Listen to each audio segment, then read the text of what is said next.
वाकया रिक्शे के अंदर पेश है। जी, ये सब कुछ रिक्शे के अंदर पेश आया।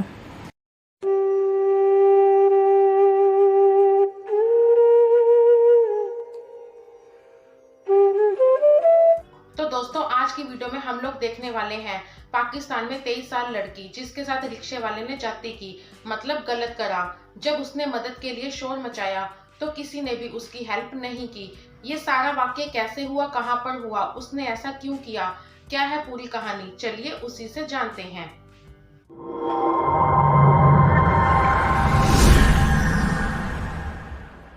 आपका नाम क्या है? मेरा नाम ज़ैनब है। ज़ैनब, मुझे ये बताएं उम्र कितनी है आपकी? 23। 23। जी, मुझे बताएं क्या हुआ, आपकी पहले शादी कैसे हुई थी, ये ज़रा बताएं। फिर ये बताएं कि आपके साथ जो मुबैना तौर पे ज़्यादती, रेप, वो कैसे हुआ? बस हमारे जो फैमिली इश्यूज़ थे वो बहुत ही ज़्यादा डाउन थे, फैमिली घर के हालात। तो मेरे बाबा ने बहुत ही कम एज में मेरी शादी कर दी। कितनी एज में आपकी शादी हुई? 15 साल की थी मैं उस टाइम। 15 साल की। तो क्या हुआ फिर उसके बाद? उसके बाद जब मेरी शादी हुई तो फिर बच्चे हुए। 1 साल तक तो वो ठीक रहा मेरे साथ। उसके बाद उसने अपनी मतलब गुस्सा करना, तशद्दुद करना, इस तरह के करने लग गया। तो एक उनके बहुत ही क्लोज़ फ्रेंड थे, तो उन्होंने, वो रिक्शा ड्राइवर थे उनके। वो क्या खुद क्या करता था वो, आपका हस्बैंड? मेरे हस्बैंड का होटल था। और वो रिक्शा ड्राइवर ने कैसे किया ये सब? हम लोग मार्केट के लिए निकले थे तो उन्होंने ना एक सुनसान जगह पे रिक्शा खड़ा करके उन्होंने मेरे साथ ज़्यादती की। तो जब ये सारा मामला मैंने अपने हस्बैंड को बताया तो उन्होंने उल्टा इल्ज़ाम मेरे ऊपर लगाकर मुझे डिवोर्स दे दी। और आपने दोस्त पे कुछ भी नहीं लगाया था? नहीं, उन पे कुछ भी नहीं लगाया, उन्हें कुछ भी नहीं कहा गया। कैसा हुआ, कैसा फील हुआ जब आपके साथ इतना बड़ा मसला हो गया और हस्बैंड साथ ना दें ज़िंदगी में?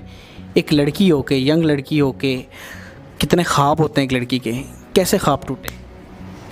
एक बार तो बिल्कुल टूट गई थी, दिल कर रहा था कि बस ख़ुद को ही ख़त्म कर दूँ, क्योंकि ज़िंदगी तो बस मेरी ख़त्म ही हो चुकी थी। जब हस्बैंड भी साथ ना हो और 3 बच्चों की ज़िम्मेदारी मेरे ही सर पर आ गई। बच्चों के साथ उसने मुझे छोड़ दिया। उसने एक दिन भी नहीं सोचा कि मेरे 3 बच्चों की माँ है, एक दिन तो भरोसा कर ले वो। लेकिन जब उसने भरोसा नहीं किया, बच्चों के साथ छोड़ दिया, तो बहुत दुख हुआ। बहुत मुश्किल हालातों से गुजरी मैं। बस जब डिवोर्स हो गई तो घर टूट गया, फिर बच्चों की ज़िम्मेदारी आ गई। ज़ाहिर थी कि मैं परेशान हो रही थी कि कैसे ये सब कुछ संभालूंगी, अपने घर वालों को कैसे संभालूंगी, अपने माँ बाबा को कैसे संभालूंगी। तो दुनिया वाले क्या जीने देंगे या नहीं जीने देंगे। एक मेरे साथ इतना बड़ा हादसा हो गया और हस्बैंड ने भी साथ छोड़ दिया। तो बस उन्हीं दुखों में आकर मैंने ख़ुदकुशी करने की कोशिश की। मुश्किल होता है ये खुदकुशी का फ़ैसला करना?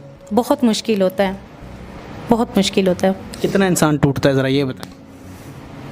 उसके लिए तो सब कुछ ख़त्म हो जाता है, पूरा जहान ही ख़त्म हो जाता है, मर मिट जाता है वो इंसान। तो कभी रोना आया इस हालात में देख के अपने ऊपर? कभी लगे? बहुत रोई हूँ तन्हाई में। अपने माँ बाबा के सामने तो बिल्कुल हंसती मुस्कुराती थी कि उन्हें मेरे दुख का कोई अंदाज़ा ना हो कि इसे किसी दुख से हमारी बेटी 2-4 हो रही है। लेकिन ख़ुद को मजबूत रखा उनके सामने। लेकिन जब तन्हाई में बैठती थी, सब कुछ सोचती थी, बहुत रोई हूँ मैं। अच्छा, मैंने ये सुना कि जब आपके साथ ज़्यादती हुई उसके बाद आपने किसी को, हस्बैंड को बताया और किसी को नहीं बताया?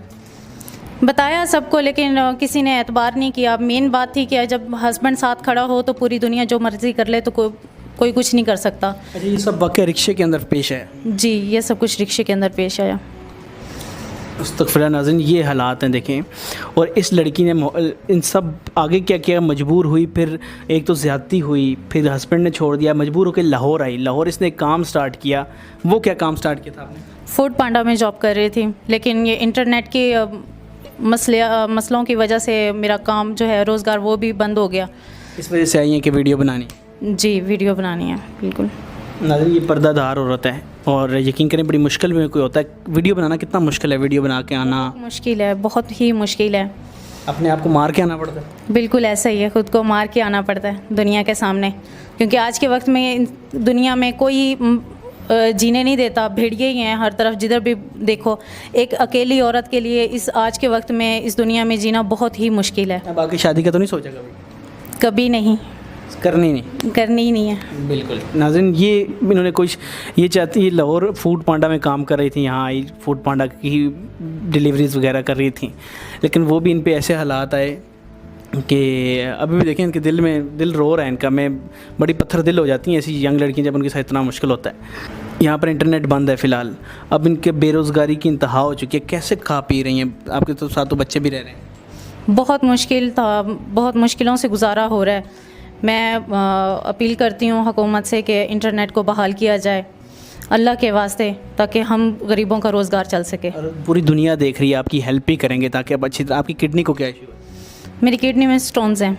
वो ऑपरेट भी करवाना है? जी ऑपरेट कैसे हैं? करवाना? नहीं, कुछ भी नहीं है। अपने बच्चों को खिलौने जब उन्हें नहीं मिलते या चीज़ें मांगते होंगे तो कैसे गुजरती है एक माँ पे? काश इसका वो वक्त मेरे लिए बहुत मुश्किल होता है। कितना मुश्किल होता है जब बच्चा कहता है मुझे ये चीज़ चाहिए और आप नहीं देते? बस अगर हिम्मत हो तो दिला दूं, अगर ना हो तो फिर चुप करके उन्हें बहला बहलू के उन्हें चुप करा देती हूँ, लेकिन अकेले में बैठ के रोती हूँ कि काश मेरे हस्बैंड मेरे साथ। बच्चे स्कूल जा रहे हैं? देते पहले तो जा रहे थे, लेकिन अब ये जो हालात हुए हैं, जॉब नहीं है, तो मुश्किल हालात की वजह से बच्चों को भी स्कूल से हटा के घर बिठा दिया। नाज़रीन, ये हस्बैंड की याद आती है? आती भी है, लेकिन जब वो वक्त मेरे ऊपर गुजरा था तो फिर दुख भी बहुत होता है कि अच्छा हुआ एक तरफ से। मतलब मोहब्बत अभी भी है उस? बहुत, अभी भी मोहब्बत है? जी है, लेकिन दुख होता है कि काश वो मेरे साथ इसी तरह खड़े रहते, लेकिन उन्होंने मेरा साथ नहीं। तो दोस्तों, आप लोगों ने देखा कि पाकिस्तान के मर्द दिमाग से कितने पैदल होते हैं। एक तो उसके दोस्त ने बेचारी के साथ गलत किया, जब उसने ये सारा वाकया अपने हस्बैंड को बताया तो उल्टा उसके हस्बैंड ने इल्जाम लगाकर अपनी बीवी को डिवोर्स दे दिया। लानत है ऐसे हस्बैंड पर जिसको अपनी बीवी पर भरोसा नहीं है। दोस्तों, हमारे चैनल पर पहली बार आए हैं तो हमारे चैनल को सब्सक्राइब करें। अगर आपको वीडियो के बारे में कुछ कहना है तो हमें कमेंट बॉक्स में जरूर बताएं। मैं मिलती हूँ आपसे फिर एक न्यू वीडियो के साथ। तब तक के लिए जय हिंद, जय भारत।